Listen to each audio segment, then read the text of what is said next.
here. Can you tell me some about it? Well, it's the title sort of gives it away. It's Heaven, a Place to Imagine. And I was thinking, at some point in our lives, we all start to think about that, about heaven, and especially if we had loved ones that have passed on and were comforted by the thought that they are in heaven. And what I wanted to do was try to get people entering into dialogues about what heaven may be like, because once you start talking about that, it sort of leads to another question. Do we automatically all get to heaven? What is it? What is the criteria? And I think people care deeply about whether or not they will go to heaven, and I think most of us do believe in heaven. So who's your intended audience for this book?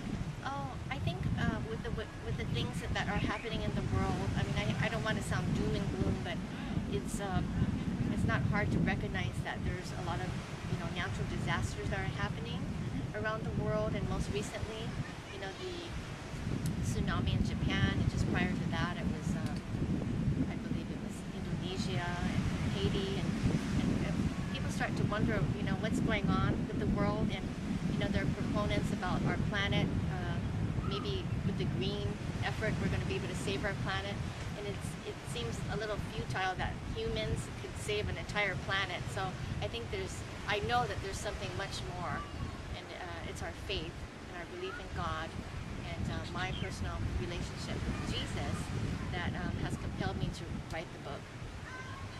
Okay, now this book is not just something you wrote. There's something very special about the illustrations in your book.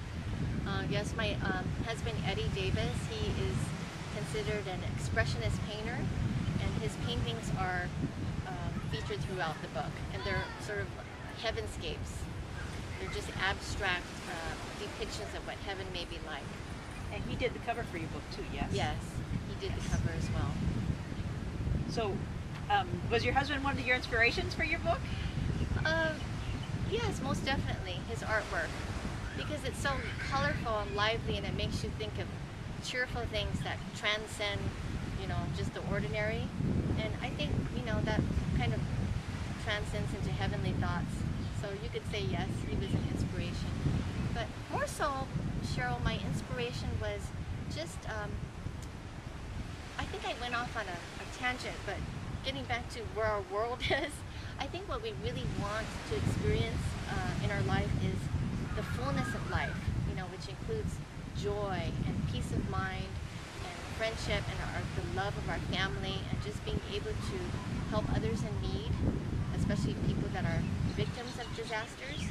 And just, there's so many people in this world that need help, that are in need, and there's a big disparity, I think, between people that are able, maybe you could say the United States, as a superpower, or other superpower countries, and then you look at the disparity between those superpower countries and the third world countries, and what does all that mean? And I think when you look at some of the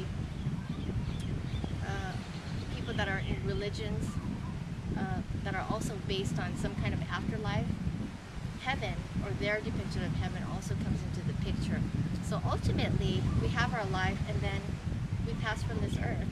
And so, for me, it's heaven. I choose heaven, and I would like other people to be able to read the book and come away thinking they too are assured of heaven.